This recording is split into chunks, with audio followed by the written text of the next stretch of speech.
In this video, I want to talk about a very important part of a crypto tax return.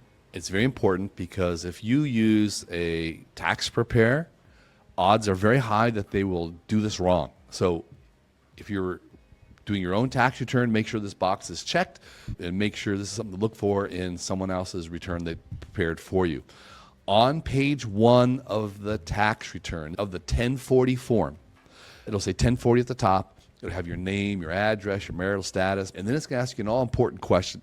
And the wording of this changes year to year, but they're basically asking you, did you buy, sell, send, receive, or have any financial interest in cryptocurrencies? Yes or no. This is a yes or no box, and you're required to check one. Now, the reason I say don't trust your tax preparer is because basically you're probably the only crypto trader he has, and he's going to check no automatically. If you check no and you are a crypto trader, then you have created a fraudulent tax return. When you sign a tax return, you sign it under penalty of perjury that it is true, correct, and accurate. This could be used against you or a basis of claiming a fraudulent tax return to give the IRS an unlimited window of time to audit your tax returns. Just always make sure that's yes. Now, you might be looking at it, you might be saying, well, you know, I'm not sure if I did one or the other. And some people think that they didn't check it in a prior year when they actually did crypto trading and they did it wrong. And they think if they check yes this year, that somehow the IRS is going to look at that and say, you didn't do it last year, you know, so they're going to catch you in a deceit.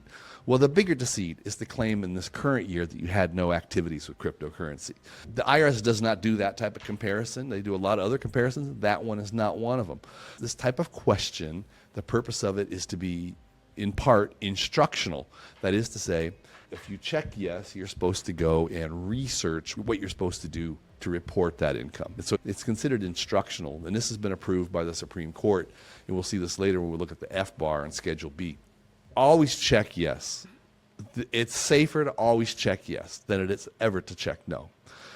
Just because you check yes, first of all, the IRS knows who all the crypto traders are. They have all the information from all the exchanges. They know who's who. So don't think that you're hiding by checking no. You're actually just digging a hole for yourself. So check the box.